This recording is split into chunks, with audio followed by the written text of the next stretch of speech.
Main screen turn on. It's you. How are you, gentlemen? All your base are belong to us. You are on the way to destruction. What you say? You have no chance to survive, mate. Your time. Ha ha ha.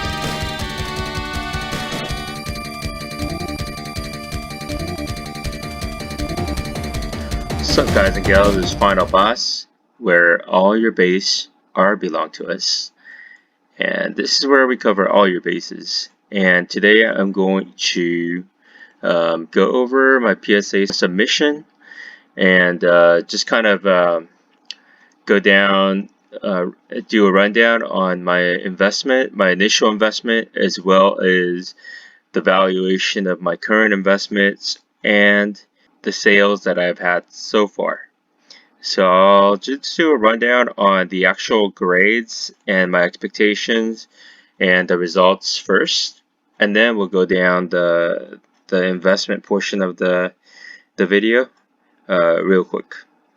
Alright, so this submission was submitted back in August of 2020, and it was late August that I submitted. They received it in October. It took them a full 2 months to register into their system, and I just returned. I got this return about at the end of June. So therefore, this took me a good 10 months, over 10 months to receive this back. So it was a very difficult time, but I'm glad I did it anyways. I still think it was really worth it. If I received this back in April or March of 2021, oh my gosh, the returns would have been even better than this. But since then, the car market kind of dipped, so I'm not sure it's going to recover. I think it will, but probably not to the heights that we saw back in April and March. March and April. So anyways, I'm going to go down the list of cards. Well, not each card, but we're going to go through and explain exactly what this green and red means. In total, I've submitted 130 cards from the modern era, which is like the late 70s to like the 2012-ish, something like that. So anyways, the green stands for cards that I pre-graded, and it came out to be a better grade than I originally predicted. The red stands for cards that came out to be worse than I predicted. So out of 130 cards, I got 31 cards that were better than I predicted, and 42 cards that were worse than I predicted. And most of these cards are just one point off. So I think I did a pretty good job. Initially, I kind of was a little more optimistic about the grading. So even though I was conservative, I expected those results. However, since I submitted it and I was like researching on all these cards, and I met some people who were card grade, like they submitted cards to PSA many times, and they told me they were like, you know, if you submit cards from the 80s and 90s, just expect the majority of your cards to be 7s and 8s. And I was like, oh shoot, because I expected my cards to be like PSA 9s, majority of it to be PSA 9s, so that I could earn decent money. They don't necessarily have to be PSA 10, but if they're PSA 9, I could still earn maybe a 2x, 3x. So a lot of these cards I just wanted to get slapped, but a lot of these cards I did want to earn money. So I was a little bit, you know, nervous about the results, but still I got decent results. Let's go down the list of cards, PSA grades that I received. So out of 130 cards, I received 8 PSA 10s, which is pretty damn good, I think. You know, because I expected like maybe 1, 2, or 3 PSA 10s at most, but I received 8 PSA 10s. So it's not a lot, but still, not bad. PSA 9s, this is where I felt like I really shined. I received 69 PSA 9s. So PSA 9s were like my bread and butter for the submission. And I received a good number of them. And most of my PSA 9s, I would say I would earn, 2x my initial investments. In terms of PSA 8s, were my second highest grade. 34 of my cards came out to be a PSA 8, and I got one 7.5. I guess PSA doesn't really give a lot of 0.5s or decimals grades, but I got a 7.5, one of them. I got 11 PSA 7s. I got one PSA 6.5. I got 5 PSA 6 and 1 3 that I horribly misjudged. Yeah, the centering on that, I think it was a George Brett card, was really off. And I don't know what I was thinking. I think I was like, okay, this card looks old. I'm just going to get slapped. So I expected a 6, but I got a 3. I could live with that. So anyways, my grades were pretty dang good in my opinion, because I was hoping for the best, but preparing for the worst. So anyways, these are a little bit more specifics on the cards. I'll just kind of go through exactly how I kind of calculated the price. The PSA charge is actually at 1,239.50 cents plus shipping. I kind of calculated. It was, I think the modern cards are like $8 per card, but they also had several other fees for PSA, so I just said $10 per card, a little less than $10 times 30, 130, so it's 1,030, 1,300 for average price of the card. And this is the price looked up on eBay, the current price of each card that sold for around this price, and I calculated everything, and it's come out to about 8,425. I'm not gonna sell all of them on eBay. I'm not gonna sell them all for full price, and there probably will be somewhat of a dip, or it might go up, so it might fluctuate the price. This is the price of the cards that I have remaining in stock, and a lot of these cards I did end up selling. A lot of the really good cards in my collection I sold. So anyways, I just calculate my initial investment. This is the investment portion of our video.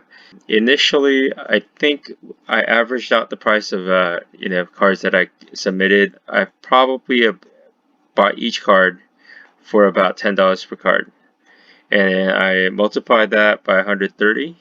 So just the cards only investment is about 1,300. PSA fees is $1,239.50. So that's a specific answer. Card savers and penny sleeves, I just calculated just roughly $50 just to be safe. Postage plus box that I purchased to send the cards in to submit the cards to PSA. I just calculated about $50. So anyways, total amount spent for this investment was $2,639.50. And I think that's somewhat of a gamble, but I was willing to do it because I just wanted to try it out. Now for the sales and the money that I am getting back. PSA slab sales number 1.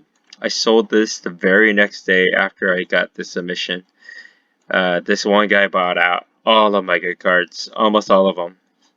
So he got I got $3,250 for this big sale, and I gave him about 25% discount on on everything because he's saving me a lot of time.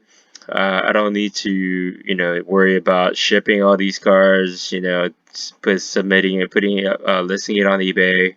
I don't need to worry about all these other things, and just to kind of get rid of a lot of that hassle. I just said, okay, I'll just give you a discount. So we did the transaction at a local Starbucks, and he took a bunch of my cards. We negotiated a little bit, and I ended up giving him 25% discount. And I'm happy, he's happy. It was a good deal both ways. So PSA second sale that I made was just a Shaq PSA 10, and a Hakeem Olajuwon PSA 10 for $270. That was a quick sale too. I met him locally and I sold it real quick. That was a good sale. Next couple are just sales from eBay. So I sold the Barry Bonds RC 1987 for regular tops $27, Brett Favre RC for $69, Stadium Club, and Barry Bonds rookie tops traded for $53. They were all PSA 9. They're all PSA 9. So for total sales, I received $3,669, and I deducted 2,639.5 to 3,669, and I came out to a total profit of $1,029.50, which, if you divided that by my initial investment, 2,639.50, it comes out to about 39% ROI, return on investment, which is a killer return, because it's a 39% return on your money within 1 year. So I think that was a really major success. I know some people who did submissions for PSA and they made like 5x their initial return or whatever, but I kind of missed the spike in the market. So I'm still happy about that. These are just my current profits. Now let's look at the valuation of the leftover cards. The valuation of the cards that are left over is about $4,640. And if you, I'm just being conservative, I divided that by half. Let's just say I sell like half of my cards for 2,320, and eventually the combined value of the total current profit and 2,320, my eventual profit, will be about $3,349.50. Then that means the eventual ROI will be 127%, which I think is a really good return on investment. So overall, I'm really happy with the submission. I'm happy with the results of the submission, as well as my returns and eventual return. So even if I don't sell a single card from now on, the current ROI is 39%. So I can't complain about that, right? I don't think anyone would really complain about it. So yeah, so that's my brief overview of my PSA submission. I just wanted to summarize exactly what happened and kind of document this as I figure out what my next steps are going to be.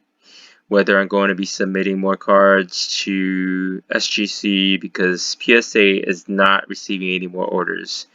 Except next time around, it's not going to be $10 per card per submission. It's going to be SGC, I believe right now is charging, I think SGC is charging $20